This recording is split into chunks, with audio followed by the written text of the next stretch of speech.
मागच्या काही दिवसात महाराष्ट्रानं काय काय बघितलं. ज्या नेत्यांच्या नावापुढे साहेब लावल्याशिवाय बोलायचे नाहीत, त्याच नेत्यांना शिव्या देणारे कार्यकर्ते बघितले. शहराध्यक्षाच्या एबी फॉर्म असलेल्या गाडीचा पाठलाग करणाऱ्या आमदारांच्या गाड्या बघितल्या. एका रात्रीत पक्ष बदलून दुसऱ्या दिवशी बिनविरोध नगरसेवक म्हणून निवडून आलेले उमेदवार पाहिले. तिकीट द्या अशी मागणी करताना भोवळ आलेल्या महिला पाहिल्या आणि राज ठाकरे आणि उद्धव ठाकरे या दोन बंधूंना त्यांच्या पक्षासकट एकत्र येतानाही पाहिलं. आता नंतरच्या राड्यामुळे या युतीचा टीआरपी काहीसा कमी झाला, पण ठाकरेंची युती चर्चेत होती. राज ठाकरे आणि उद्धव ठाकरेंमध्ये झालेल्या भेटीमुळे, एकत्र प्रचारसभा घेणाऱ्या या घोषणेमुळे. पण त्यापेक्षा जास्त बातम्या झाल्या त्या नाराजीच्या, बंडखोरीच्या आणि राज ठाकरे युती करून फसलेत का या चर्चेच्या. पण ही चर्चा नेमकी सुरू कशामुळे झाली? ठाकरे मनसे युतीची ग्राउंडवरची परिस्थिती काय आहे आणि राज ठाकरे खरंच फसलेत का, पाहूयात या व्हिडिओमधून.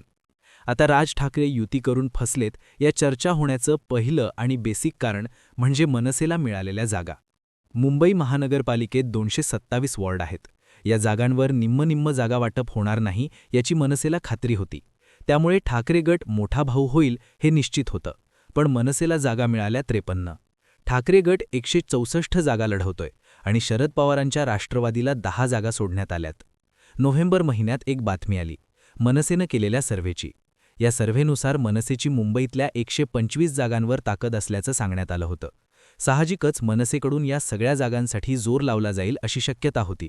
त्यातही ज्या भागांमध्ये मनसेच्या उमेदवारांनी आमदारकीला दुसऱ्या क्रमांकांची मतं मिळवली आहेत, ज्या वॉर्डमध्ये मनसेचे माजी नगरसेवक होते, तिथे मनसेला जागा देण्यात येतील अशीही चर्चा सुरू होती. मात्र प्रत्यक्षात मनसेला फक्त 53 जागाच मिळाल्या. ठाकरेंची शिवसेना मनसेपेक्षा तिप्पट जागा लढवतीये. मनसेला फक्त 53 जागा देऊन आवळा देऊन कोहळा काढण्यात आला का, असा प्रश्न संजय राऊत यांना विचारण्यात आला. तेव्हा राऊत यांनी राजसाहेबांच्या मनसेनं 80% जागा जिंकाव्यात यासाठी आम्ही प्रयत्न करू असं विधान केलं. एका बाजूला ठाकरे गटाचे नेते महायुतीमध्ये शिंदेंच्या शिवसेनेला भाजप फार जागा देणार नाही, त्यांची कमीत कमी जागांवर बोळवण करेल असा दावा करत होते. त्यात जागा वाटपाच्या पहिल्या बैठकीत भाजपनं शिंदेंच्या शिवसेनेला फक्त 52 जागा दिल्याच्या बातम्या आल्या होत्या. कुठल्याही परिस्थितीत शिंदेंना 80पेक्षा जास्त जागा द्यायच्या नाहीत यावर भाजप ठाम होती. पण एकनाथ शिंदेंनी आपलं कौशल्य वापरलं. ठाकरे बंधूंच्या युतीचाच मुद्दा पुढे केला आणि 90 जागा मिळवल्या. भाजप 137 जागा लढवणार आहे. या युतीत रामदास आठवलेंच्या पक्षाला समावून घेतलं जाईल असं सांगण्यात येते.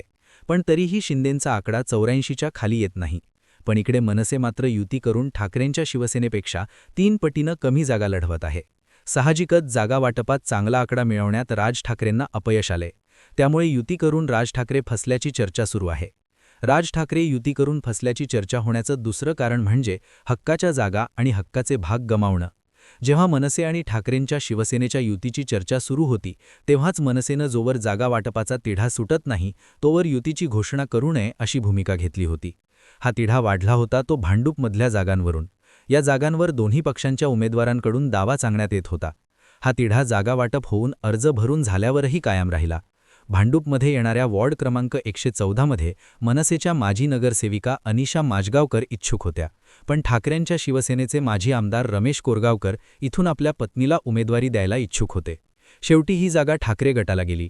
पण इथून खासदार संजय दिना पाटील यांच्या कन्या राजोल पाटील यांना उमेदवारी मिळाली. त्यानंतर अनिशा माजगावकर यांनी अपक्ष अर्ज भरला. पण भांडूपमधली मराठी बहुल भागातली जागा मनसेच्या हातून निसटली. वरळी या मराठी बहुल भागातही मनसे जास्तीत जास्त जागा मिळवण्यासाठी आग्रही होती. पण आदित्य ठाकरे हे इथले स्टँडिंग आमदार असताना मनसेला इथेही कमी जागांवर समाधान मानावं लागलं. वॉर्ड क्रमांक 196 आणि 197 साठी मनसे आग्रही होती. पण त्यापैकी फक्त वॉर्ड क्रमांक 197 मनसेला सुटला. तिथून मनसेनं रचना साळवी यांना उमेदवारी दिली. पण ठाकरेंच्या कार्यकर्त्यांनी साळवी नकोत अशी भूमिका घेतली. ठाकाचा उमेदवार मनसेच्या चिन्हावर उभा करावा अशी मागणी झाली. पक्षनेतृत्वाकडून प्रतिसाद आला नाही आणि ठाकरेंच्या श्रावणी देसाई यांनी अपक्ष अर्ज भरला. मुळात वरळीतल्या बहुतांश जागा या ठाकरेंच्या शिवसेनेलाच गेल्यात. तिथे ठाकरे गटातच बंडखोरीचा वार वाहतोय. पण या बंडखोरीचा फटका मनसेलाही बसताय. त्यात प्रभादेवी वरळी भागात येणाऱ्या वॉर्ड क्रमांक 194 मध्ये मनसेचे संतोष धुरी इच्छुक होते. धुरी हे माजी नगरसेवक संदीप देशपांडेंच्या जवळचे. पण ही जागाही ठाकरेंच्या शिवसेनेला गेली.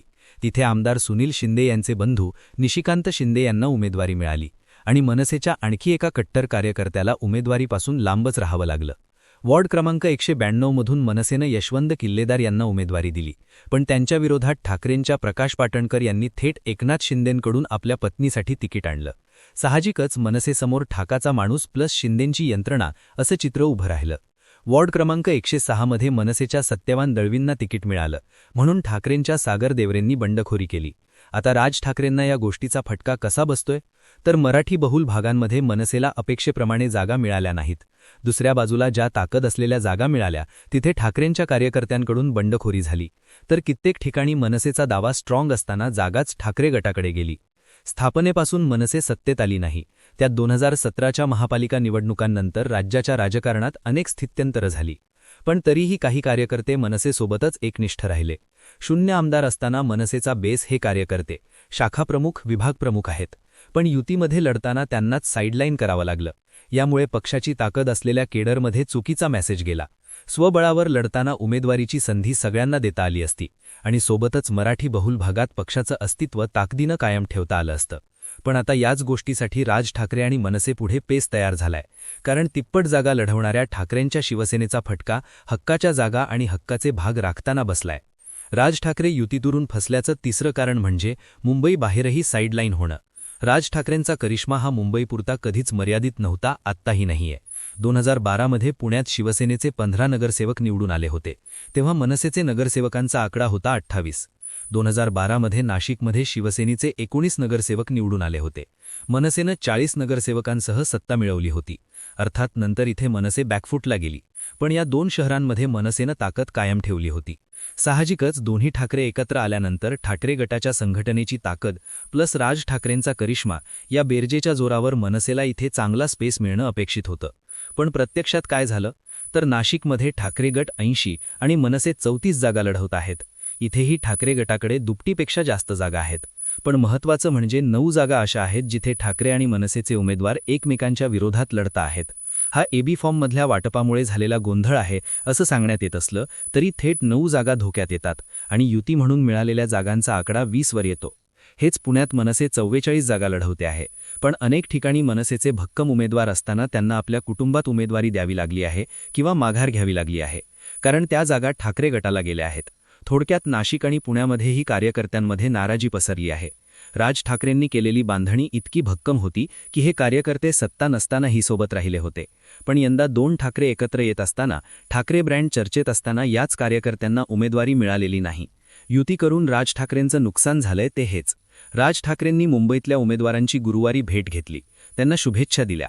सोबतच तुम्हाला पैशांचं आमिष दाखवलं जाईल, मला सुद्धा ऑफर देण्यात आल्या होत्या, पण मी त्या बाजूला सारल्या. तुम्हीही त्याला बळी पडू नका असं सांगितलं. पण स्वबळावर लढताना राज ठाकरेंच्या कार्यकर्त्यांना संधी मिळत होती, तीच संधी आता हिरावून गेली आहे. दोन्ही ठाकरे एकत्र आल्यास मनसेला जास्त फायदा होऊन मनसे प्लसमध्ये जाईल ही शक्यता होती. पण प्रत्यक्षात मनसेला 50च्या आसपास जागा लढवत बंडखोरीचा सामना करावा लागतोय, ही वस्तुस्थिती आहे. तुम्हाला काय वाटतं? युती करून राज ठाकरे फसलेत का? मराठी बहुल भागातल्या जागा न मिळणं आणि कार्यकर्ते नाराज होणं राज ठाकरेंच्या पुढच्या अडचणी वाढवेल का? तुमची मतं आणि प्रतिक्रिया आम्हाला कमेंट करून नक्की कळवा आणि गर्जना मराठी या यूट्यूब चॅनलला सबस्क्राईब करायला विसरू नका. धन्यवाद.